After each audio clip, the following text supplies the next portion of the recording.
Hello and welcome to the Literary Lair, and welcome back to Classic Novel Month 4, The Quest for Reed.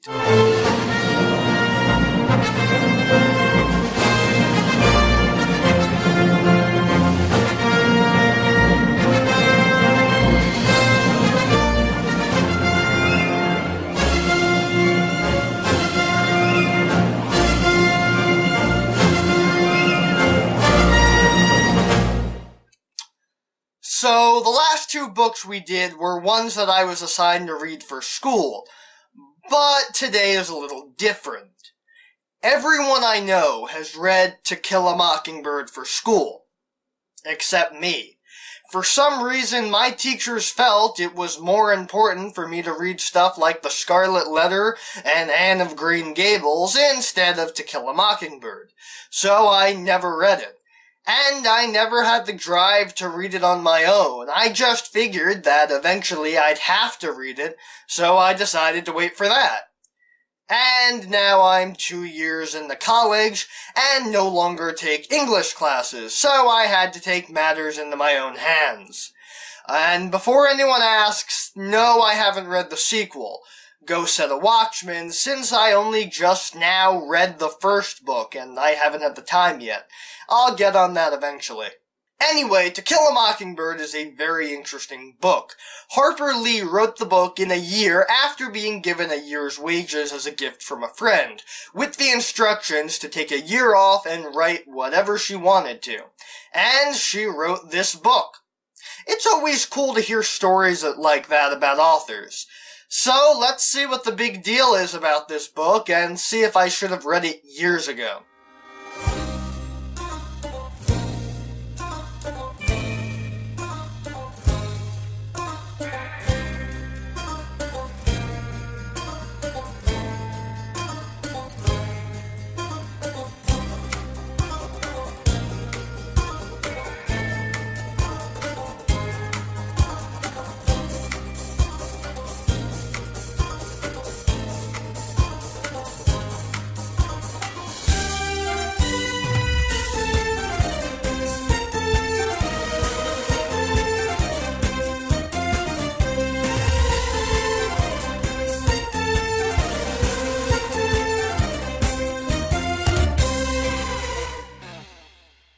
The cover, at least on this edition, is an image of a tree with a knothole in it, with twine and a pocket watch, with what I assume to be a mockingbird flying in the background.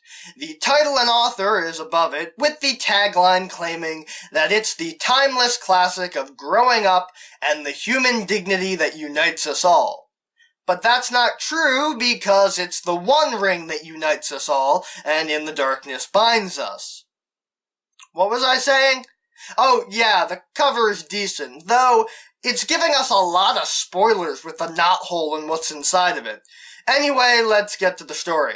Our story is told to us by Jean Louise Finch, better known as Scout, who tells us the story of several years in her hometown of Maycomb.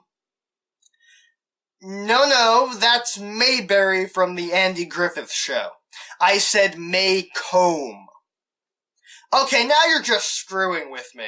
Anyway, Scout lives with her brother Jem, who unfortunately doesn't have any holograms, and her father Atticus, a lawyer in their town. The story takes place through several vignettes centering around Scout and Jem's adventures during their childhoods, most especially their quest to discover the mysteries of Boo Radley, a reclusive man who lives in a neighboring house whose life is shrouded in rumor and mystery.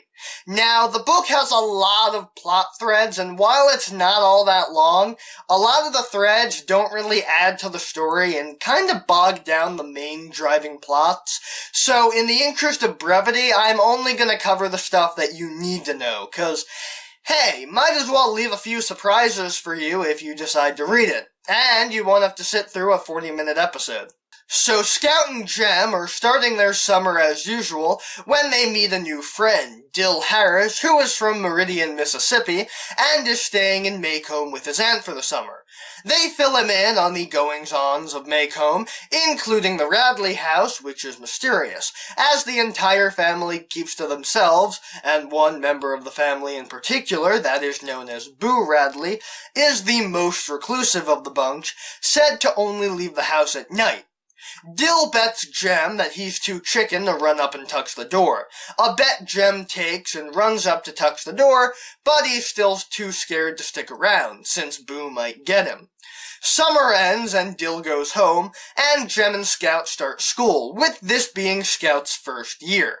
Her teacher is new too, and they don't make good impressions on each other. Scout can read better than anyone, since she reads at home, and the teacher doesn't like that and tells her to stop reading at home so she can learn the quote-unquote right way to read. Jem and Scout walk home together, and they start finding things in the knothole of the Radleys' tree, starting with some chewing gum.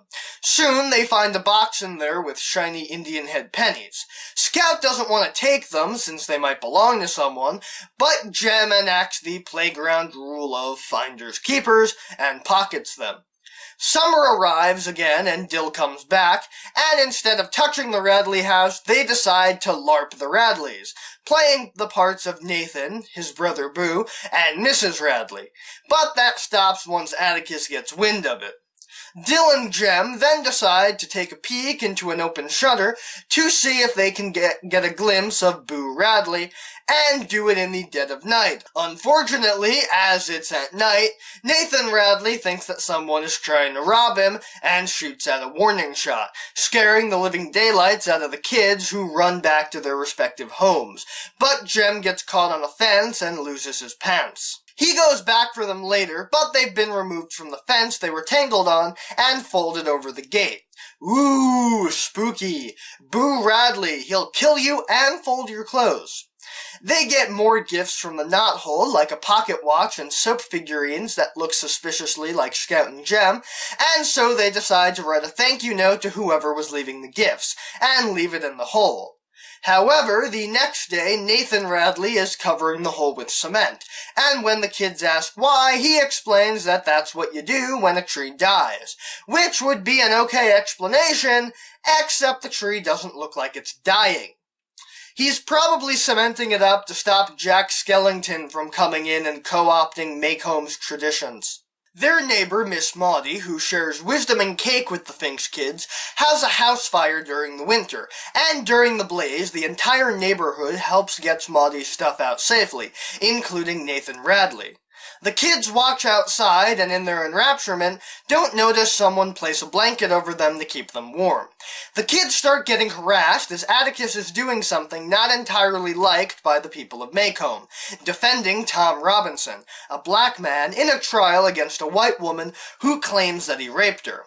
Atticus gets it postponed, but some members of the town, including Bob Ewell, whose daughter, Mayella, is the woman in question, doesn't take too kindly to Atticus defending Tom.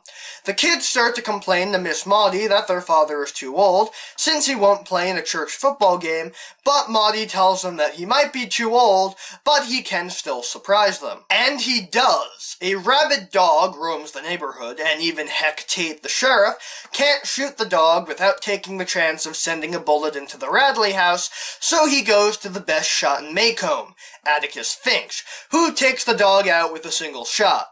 I heard he learned to shoot like that at the 7-Eleven. This is amazing to them, and it's the first time they knew their father even knew how to shoot a gun, as he had their uncle teach them how to shoot when they got air rifles for Christmas. His only advice on the matter was that they could shoot all the blue jays they wanted, but it was a sin to kill a mockingbird. He said it! He said it! Summer comes again, and Dill appears to be staying home, as his mother remarried, and he's spending time with his new dad. And Atticus is off on business, so they're left in the care of Calpurnia, their cook, who takes them to her church, where they learn more about both Calpurnia and the Tom Robinson trial. We'll be right back with more of the show.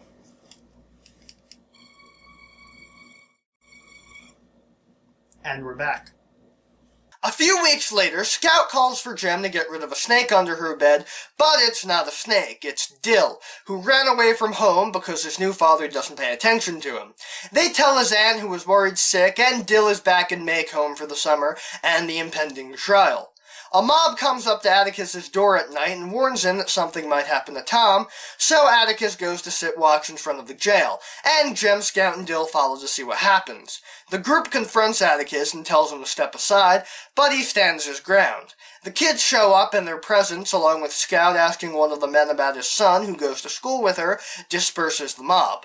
The trial comes, and Atticus doesn't want the kids to go, but they sneak onto the colored balcony, and the reverend from Calpurnia's church lets them stay to watch. They watch as witnesses are called, like Sheriff Tate, who tells the story about how Bob came to him and told him that his daughter Mayella was raped, and Atticus asks if a doctor was called, which Tate replies that there wasn't, despite Mayella having bruises, including a black eye from a left-handed fighter. Gilmer, the prosecutor, calls Bob Ewell, who gives his side of the story, that he heard Mayella yell and ran to get the man that hurt her, and when Gilmer is satisfied, Atticus asks to ask Ewell a few questions, and to sign his name, showing the court that Bob Ewell is left-handed.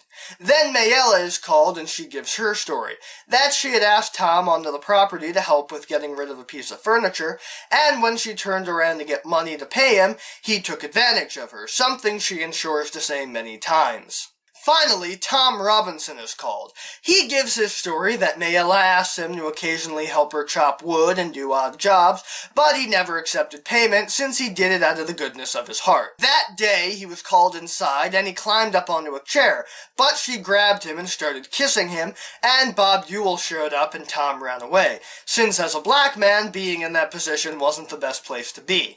Atticus tells the court that he doesn't think Mayella was raped, but she did something so disapproved of that she needed to get rid of the evidence, which meant putting Tom Robinson away from her. The jury deliberates and they come out and have their verdict. They find Tom guilty of all charges, which is bullshit. He is not guilty of raping Mayella Ewell. He is, however, guilty of taking part in a conspiracy to ensure that the Klingons and Federation would never ally, and was directly responsible for the murder of Chancellor Gorkon. He is also guilty of making a delicious jambalaya.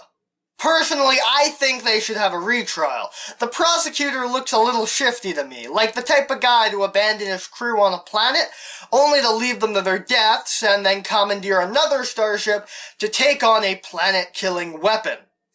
And they keep asking about a doctor when the former chief medical officer of the Starship Enterprise is sitting right on the judge's bench. Come on, I'm missing out on a whole month of Star Trek with this. I gotta get my references somewhere. Anyway, the outcome is as expected for the time, and a few days later, Bob Ewell confronts Atticus and spits in his face, since everyone knew, despite the result, what really happened between Tom, Mayella, and Bob. Tom is in prison, but Atticus is confident about Tom's appeal. Atticus comes home one day to ask Calpurnia for her help, as he has to go tell Tom's wife that he was shot and killed during an apparent escape attempt. That's the end of the story, right? Not quite. We still need the end to the story about Boo Radley. The summer ends and school begins again, and strange things are afoot in Maycomb, as the judge's house was broken into and Tom's widow is being menaced by an unknown party. Walking home from a Halloween pageant, Jem and Scout are confronted by a mysterious assailant in the woods, who tries to kill them, but they're saved by a mysterious man, who carries Jem, who broke his arm in the scuffle, back to their home, as Scout follows behind them. They call a doctor and Jem will be fine, and the sheriff discovered the mystery man behind the menacing and break-ins and the attempted murder of Scout and Jem, Bob Ewell, who was trying to get his final revenge on Atticus. But he's not a threat anymore since Sheriff Tate found him with his weapon, a kitchen knife shoved between his ribs. They try to figure out who saved Jem and Scout notices a man standing in the corner of Jem's room. Boo Radley, or rather Arthur Radley as everyone calls him. Scout finally meets him, and they all get to talking, with Sheriff Tate telling Atticus that Ewell fell on his own knife, as he was also drunk that night, but Atticus believed that Jem took the knife and stabbed Ewell in self-defense. These are both attempts to shield the real hero, Arthur Radley, from unwanted attention, as he prefers to be left alone, and Atticus and Tate want to see to it that he is. Arthur asks Scout to walk him home, and she obliges, finally getting to see the world from Boo Radley's perspective, and the book ends. And that was To Kill a Mockingbird. It is a phenomenal book. Admittedly, I skipped over a lot of parts, mainly because there's just so much going on that touching on everything would have bogged the episode down and we would have been here for hours. But there is a lot you missed, so definitely check this book out. It's a little dense and a little bit uncomfortable with my 21st century sensibilities, with the pretty common usage of racial slurs, but it's a really good book.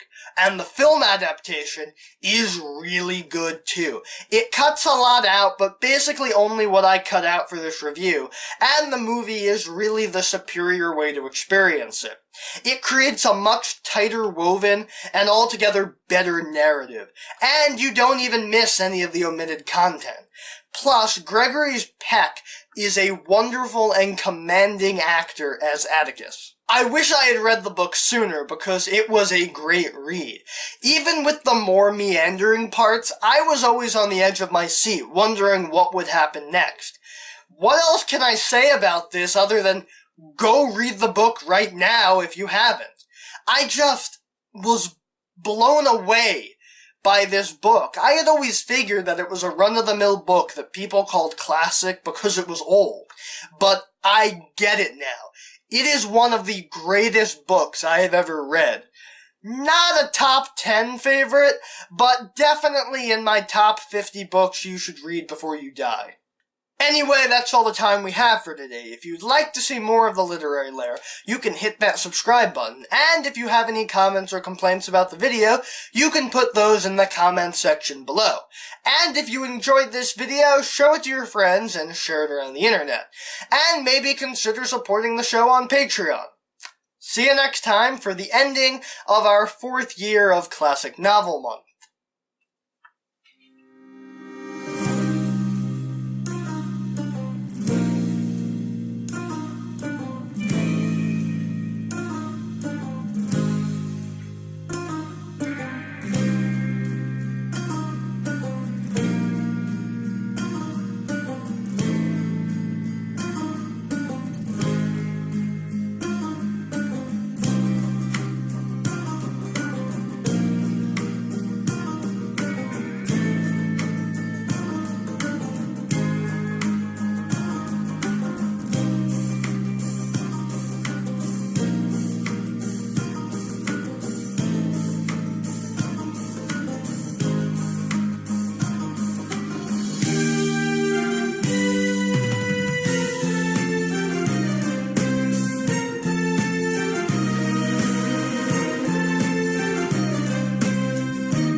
So, Scout and Finch,